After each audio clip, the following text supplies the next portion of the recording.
business needs. Welcome back, everybody. Well, there's the music. We love it. And Forbes magazine calls fantasy football a $70 billion industry. So that means you or someone you know is probably in a league. Ian Ritchie from ScoutFantasy.com joins us now, as he does every time this year, the best time of the year, with some tips to make sure that you have a winning team and who to drop already. And, I mean, we're kind of in a place where a lot of people have drafted, Ian, but there's still going to be a lot more drafts. I still have your draft that you guys do with Scout Fantasy, and that's after the first game. So we have all types of people that are interested. What's the main allure about fantasy football?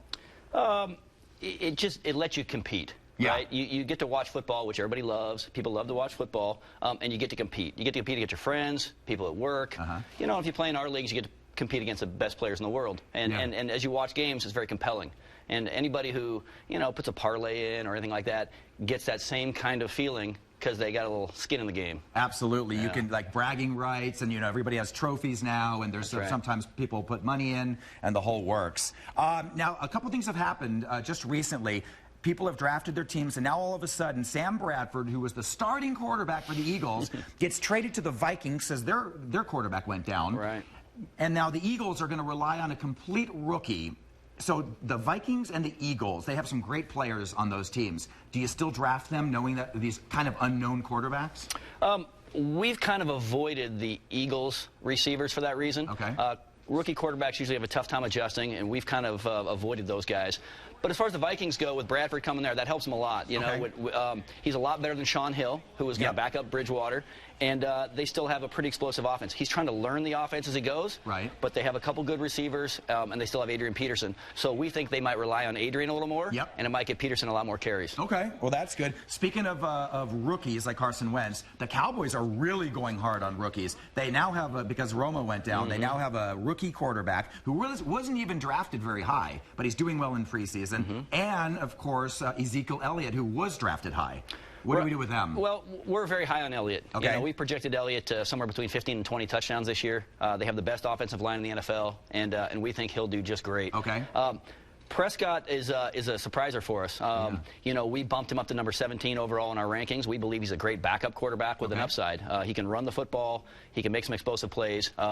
He'll be one of the better rookies stepping in this year. Absolutely, because people just love the Cowboys. They want to draft the people that go on popularity. They take their Cowboys. How about the talented guys who are suspended? You have Tom Brady, Josh Gordon, and Le'Veon Bell. So we wait on quarterbacks, right? We normally wait on quarterbacks. We can take them a little bit later. I can tell you that in the World Championship drafts, Tom Brady's going somewhere in the 12th through 13th round. That's deep. Which is late. You're not getting a lot of value when they're missing games. Le'Veon Bell, on the other hand, is going in the second round. And people, what they're doing is they're taking him the second round. They're taking D'Angelo in the 8th or 9th. And that's his backup. That's his backup. Okay. And that way you got that backfield locked up, and the explosive offense works pretty well.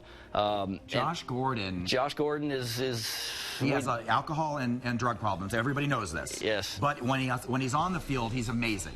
He's amazing. I have not touched him at all this year. I know some high-stakes guys think it's a risk worth taking, and they're taking him in the 5th, 6th round. Oh, boy, yeah. And he has upside of a top 5, top 10 receiver. So it's a risk-reward pick. Yeah. And if there's nobody else you really like in that 5th round, 6th round area, Josh Gordon's a good guy to take. Now, when you come on the Moore Show, we're going to be talking about for beginners, and I mean, we're just going to go nuts.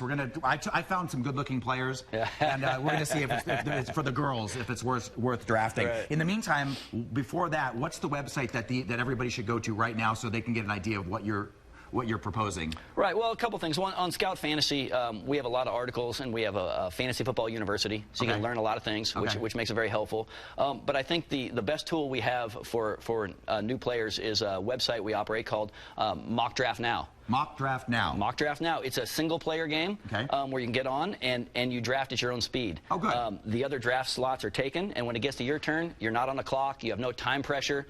We give some recommended players you might want to think about drafting. Nice. And it really kind of helps you understand how to build a team. The great thing about it is at the end, you have an opportunity to just hit the enter button, and the team you just drafted in 10 or 15 minutes is automatically entered into a free contest. Oh, cool. Against everybody else. So it's a great way to play for free and to learn how to play fantasy football. I love it. All right, we'll see you next hour. Sounds great. All right, we'll be right back after this.